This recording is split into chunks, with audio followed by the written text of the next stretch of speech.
Kurnool badminton academy కాల్పుల వ్యవహారంపై పోలీసులు దర్యాప్తు చేస్తున్నారు. బ్యాడ్మింటన్ అకాడమీలో ఫైనల్స్ జరిగాయని, అందులో కౌశిక్ ప్రాతినిధ్యం వహిస్తున్న టీం ఓడిపోయిందని డీఎస్పీ రాఘవేంద్ర తెలిపారు. ఇక టీం ఓడిపోయిందనే బాధతో కౌశిక్ గన్తో 3 రౌండ్లు కాల్పులు జరిపాడని పేర్కొన్నారు.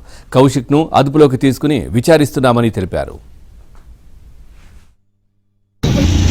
ఏం పేరండి మీ పేరు? సార్ మీరు వీడియో ఆపితే మీ పేరు ఎందుకు ఆపుతారని నేను మాట్లాడుతున్నాను. మీ పేరు చెప్పండి. మీరు పక్కన పెడితే నేను మాట్లాడుతున్నాను. పక్కనే ఉందిలేండి, ఏ ట్రాఫిక్ ఏం లేదు, పక్కనే ఉందండి. చెప్పండి మీ పేరు చెప్పండి. సారీ సార్, మీ పేరు చెప్పండి. మీరు ఇష్టం వచ్చినట్టు ప్రవర్తిస్తారు. ఎవరు?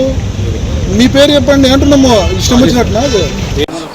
కర్నూలు విఆర్ఎన్ బ్యాడ్మింటన్ అకాడమీలో లాస్ట్ 4 వీక్స్ నుంచి ఈ కేబీపీఎల్ కాంపిటీషన్స్ జరుగుతూ ఉన్నాయి. ఈరోజు మార్నింగ్ సెమీఫైనల్స్ జరిగినాయి. ఈ సెమీఫైనల్స్లో కౌశిక్ అనేటువంటి ఒక కర్నూలు పర్సన్, వాళ్ళ టీము వాళ్ళు ఓడిపోతారు. సో అగైన్ ఈరోజు ఈవినింగ్ ఫైనల్స్ జరుగుతూ ఉన్నాయి. ఈ ఫైనల్స్ జరిగే టైంలో అరౌండ్ 7:15 ఆర్ 7:30 ఆ టైంలో ఈ కౌశిక్ అనే అతను ఒక లైసెన్స్డ్ వెపన్ ఉంది దగ్గర, .32 రివాల్వర్. ఆయనకి లైసెన్స్ ఉంది, ఆ లైసెన్స్ కూడా ఇన్ ఫోర్స్ ఉంది. నిన్న మార్నింగ్ సెమీస్లో ఓడిపోయామనేటువంటి ఫ్రస్ట్రేషన్లో ఆ క్లబ్ బయటకు వచ్చేసి గ్రౌండ్ మీదకి ఒక 3 రౌండ్స్ ఫైర్ చేయడం జరిగింది. కౌశిక్ ఎవరైతే ఉన్నారో ఆయన మా కస్టడీలో ఉన్నారు.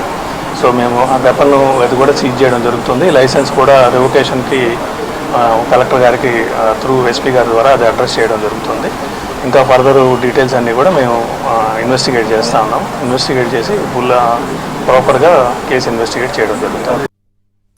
చూస్తున్నాం, కర్నూలు బ్యాడ్మింటన్ అకాడమీలో కాల్పుల వ్యవహారంపై పోలీసులు దర్యాప్తు అయితే చేస్తున్నారు. దీనికి సంబంధించి మరింత సమాచారాన్ని మా కరెస్పాండెంట్ సుంకన్న అందిస్తారు. సుంకన్న, దేనికి లైసెన్స్డ్ రివాల్వర్ అని చెప్తున్నారు, ఆయనకు ఆ రివాల్వర్ ఎందుకు అవసరం? అదేవిధంగా సో ఆ విధంగా చేయడం కూడా తప్పు కదా, అట్లా గాల్లోకి కాల్పులు జరపడం ఇదంతా. సో నెక్స్ట్ ఏం జరగబోతుంది, పూర్తి డీటెయిల్స్ ఏంటి? పవన్, బ్యాడ్మింటన్ అకాడమీలో కాల్పుల ఘటనపై పోలీసులు దర్యాప్తు ముమ్మరం చేశారు.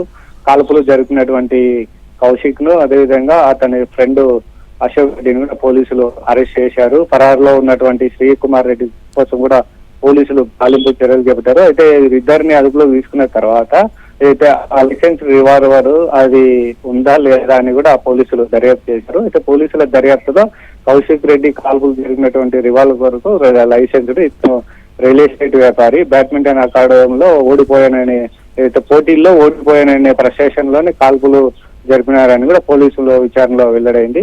అయితే ఆ కౌశిక్ ను అదుపులోకి తీసుకున్న తర్వాత అతని దగ్గర రివాల్వర్ కు సంబంధించినటువంటి పౌచ్ మాత్రమే ఉంది, కానీ రివాల్వర్ మాత్రం పోలీసులు ఇంకా లభ్యం కాలేదని చెప్తున్నారు. Right, thank you Sunkanna. Thanks for the updates.